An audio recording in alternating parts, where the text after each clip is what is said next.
Hello. So, I want to tell you about an erotic encounter I had in the supermarket. Um, First, I want to talk about this weekend. I got worked by the slender sadness. The slender sadness got skinny and then it got fat again. And the slender sadness had a decided chubbiness to it at times. And it pressed on me and filled up this field and then dispersed into the spaciousness and then came back and compressed me again and then released into the spaciousness of my field until I got wider and wider and wider and had the capacity to hold it all. And I mention this because this lack of resistance to the sadness was so essential to me being able to sit here right now with a new level of capacity, with so much clarity. And if I had resisted that sadness, at one point I did call a friend and I was like, I just feel sad. And she was just like, yeah, me too. And we just sat in this like bog of sadness together, not trying to fix anything, not trying to repair each other, just being like, wow, thank you for witnessing this sadness with me. She was like, yeah, thank you for witnessing this sadness with me too, you know? And it was just so beautiful, like to just be with it with nothing to fix, nothing to fix. And just let it compress and expand and compress and expand and watch our fields just get bigger and bigger and bigger in the face of it, in the face of that total lack of resistance, you know?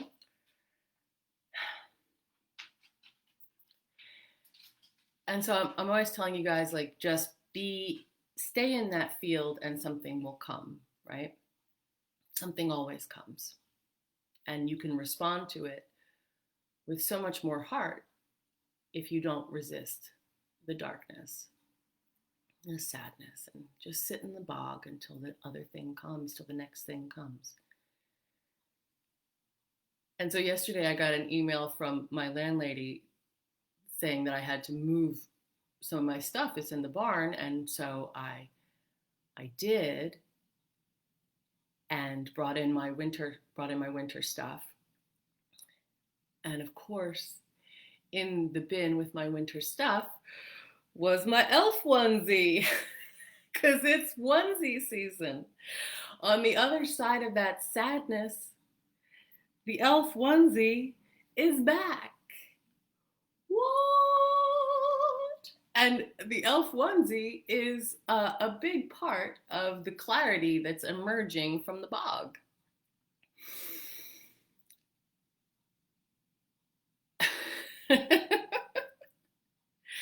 So lately, I will get to my erotic encounter in the supermarket in a second, but I just want to say, like, I've been sitting with,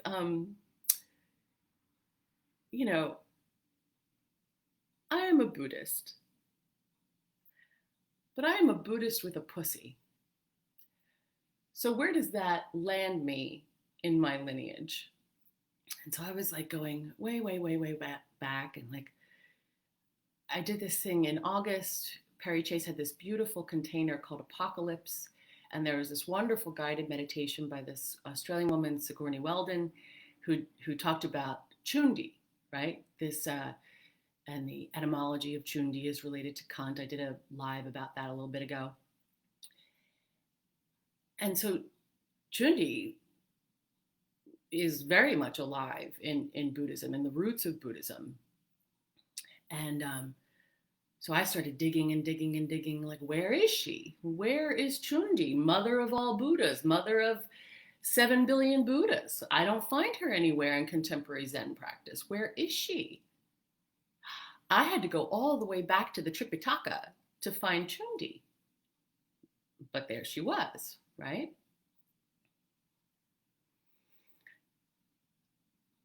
And so Chundi has ended up being a very big part of my practice. And in this last period of like really sitting a lot, I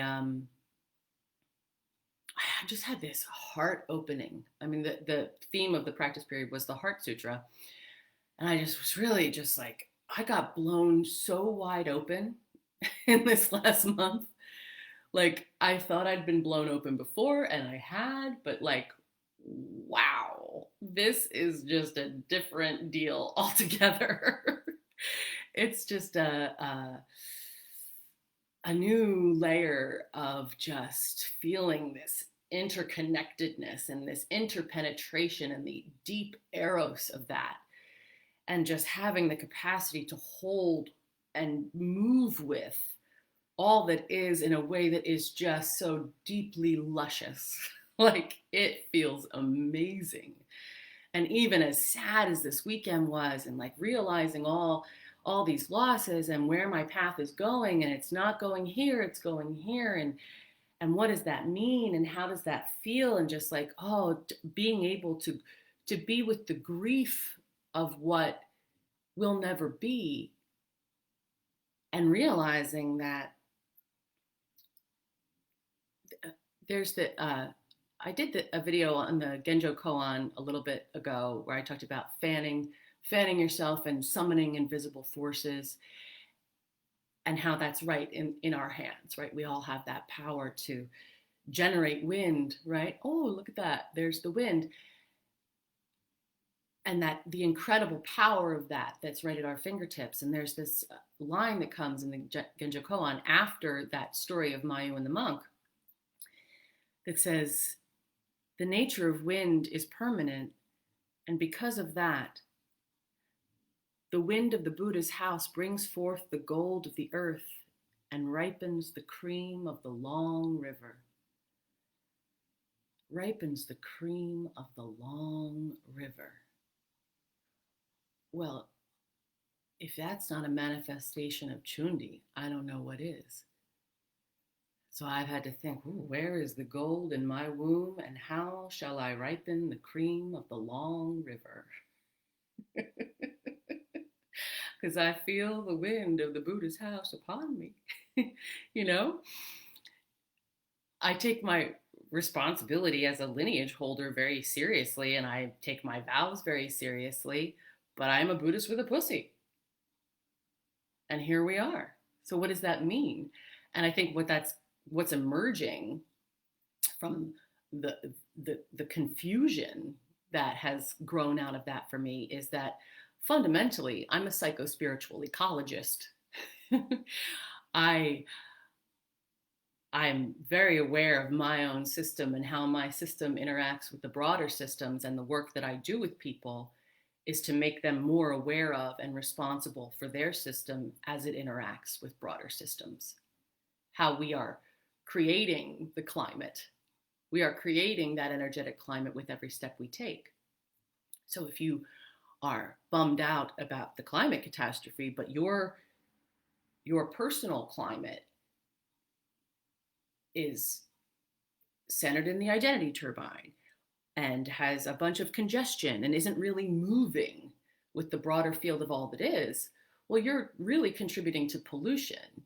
You know, you're not really clarifying and entering the broader climate with clarity and love. And so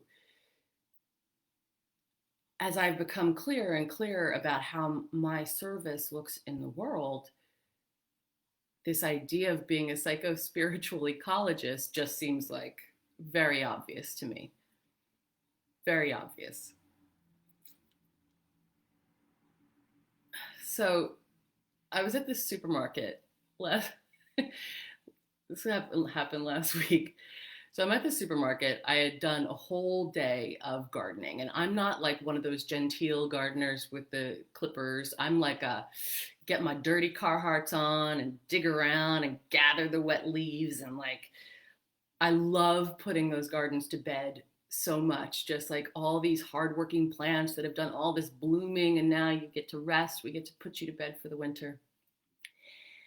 And but I'm like, I look like a savage at the end of the day. And so I was so thirsty, and I really wanted my special treat seltzer, this mango seltzer that I love. It's like my special treat seltzer because if you drink too much of those kinds of flavors, like they really turn on you. And so I go to the supermarket, I get my little case of seltzer, and the there's this line that's like there's this. It's a supermarket I don't normally go to because it was in the town next door, and so the line was like this really long line. So I go, and it seems like those people were just waiting for the personal checkout, and then the guy running the line was like, "Oh, self checkout is open," and so I was like, "Oh, great." So I like walked the eighth of a mile over to the self checkout, and then I realized the chain that was separating the line out was actually also applied to the self checkout area. So I was like, "Oh, I have one thing. Who cares?" So I just like step over the chain, right, and I go to the self checkout. There's two of them open. And I see this lady with her cart, and now she's like with like a vengeance, right? So I'm like, oh, okay. I had this suspicion. Oh, she's coming for you. And so I just was like, whatever, it's okay. And so I go to the checkout, and she comes down, and she steps toward me, and she's like, "What you just did was illegal." I was like, oh. So I put the case of seltzer down on the thing, the checkout, and I just dropped into my feet, put my hands to my side, and I just opened to her. Just completely. I offered her that whole heart field. I looked right into her eyes. I saw her rage. I saw her fear. I saw that she put mascara on to go to the supermarket because we're all so isolated that this was her big trip out. I saw the sadness under that. I saw the tenderness. I saw the desire to just be in control of something. And this dirty savage looked like somebody that she could have some agency over. That I looked like a person that she was normally able to tell what to do. And I received her completely. I opened myself to her completely and intimately, and just let that deep arrows, that deep subtle arrows of my field and her field to just meet. And she was so startled by this that she like stepped back and stepped back. I didn't move at all. Did not move toward her. I just stood there looking right into her eyes with my hands at my side until her knees hit the chain that I just stepped over, and she almost fell back. And so she broke eye contact and like looked at the chain. And so that was the moment where I was like indicating the open register that had just been sitting there open while we had this interaction. And was there some fuck you in that gesture? Yeah, there was like probably 15% fuck you in that gesture. Like, lady, come on. So I'm not super proud of that, but you know, it is what it is. And so she goes to the checkout, and I'm already done because I just had the one thing. And she doesn't look at me again, but as she's scanning her items, she just goes, "You're very difficult." I felt so seen. I felt so seen. I was like, yeah, I am. And for exactly the reason that you just witnessed. That's one of the things that I feel like I keep saying in these videos, like, yeah, when you don't abandon this field And as it deepens and deepens, people are going to get more and more uncomfortable around you because there is just no space. There is no space for their bullshit anymore. Or there is actually, there is so much space for their bullshit that it just vaporizes in the face of all this spacious love that you are sending to them and receiving them with. There's no place for the bullshit to hook into. There's nowhere for it to land. All of her rage and her sadness and her need for control just ran right through my field. I didn't judge it or resist it. It's just like, yeah, it's been a hard year, huh? It's hard. It's hard being a person. Here we are. And it made me think of that Rumi poem about the great wagon. It says, let the beauty we love be what we do. Out beyond ideas of wrongdoing and right doing, there is a field. I'll meet you there. When the soul lies down in that grass, the world is too full to talk about. Ideas, language, even the phrase each other doesn't make any sense.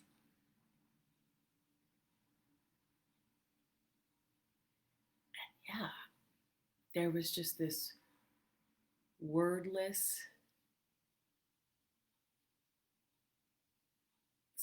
just silent, wordless exchange of energy that I certainly call erotic, with no desire, no clinging, just a pure receptivity and exchange. And yeah, to me, that is what, out beyond ideas of wrongdoing and right doing, there is a field. I'll meet you there.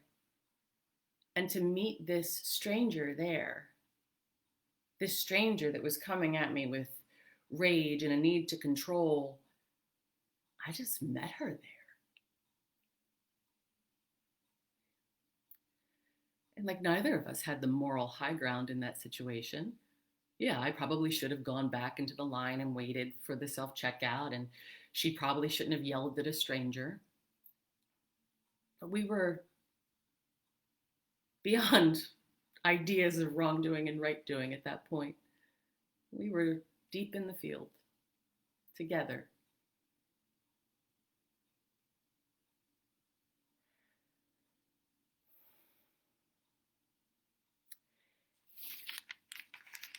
And so as I've been,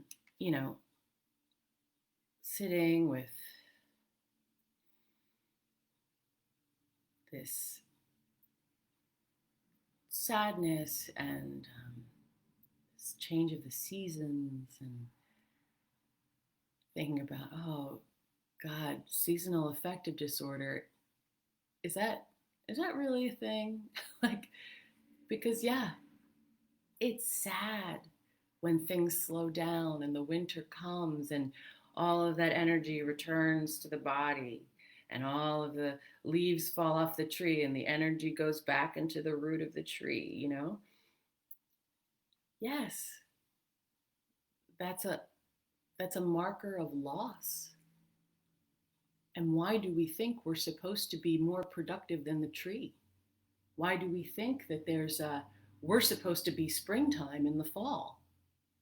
What arrogance that is. What catastrophic arrogance. What an utter disrespect for ecology.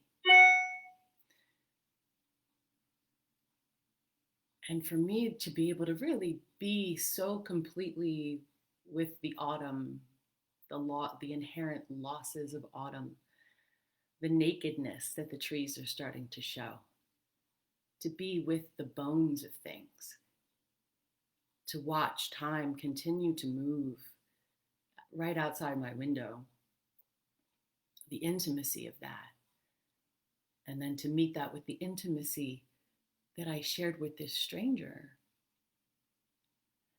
it's just so fragile and just delicate and spacious and beautiful. And I just feel so overwhelmingly grateful for the path that I'm on. And I don't know how I ended up here.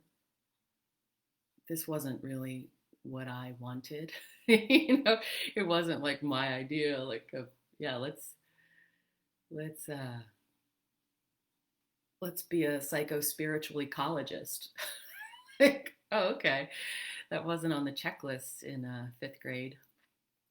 Um, but this is what's emerging. It's what's emerging in how I work with people in my group. It's what's emerging out of my practice.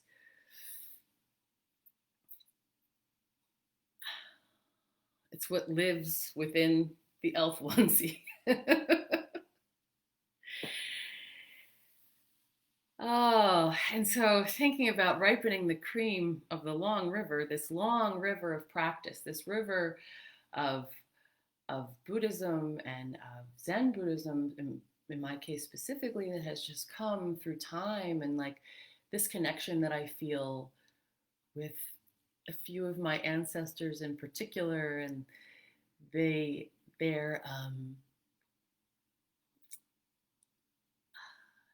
their respect for their own insight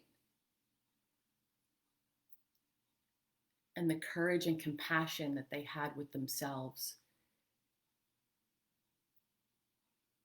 in carrying along that path even when it diverged. Trusting the unfolding of that path. And it's ridiculous, but when this elf onesie came out of the bin yesterday, I was like, oh honey, you're gonna be fine. You're gonna be fine. So I would like to just welcome Chundi to the field of contemporary Zen Buddhist practice in the West, because she's a delight. I am very much enjoying working with her.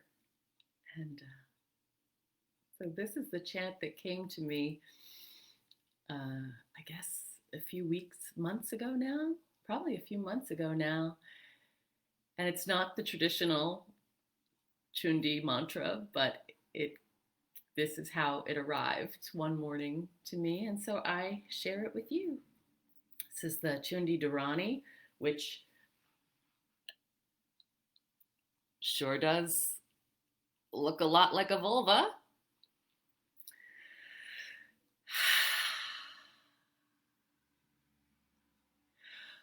Om Jali Chuli Chundi Svaha. Om Jali Chuli Chundi Svaha. Om Jali Chuli Chundi, Om Jali Chuli Chundi, Om Jali Chuli Chundi Svaha.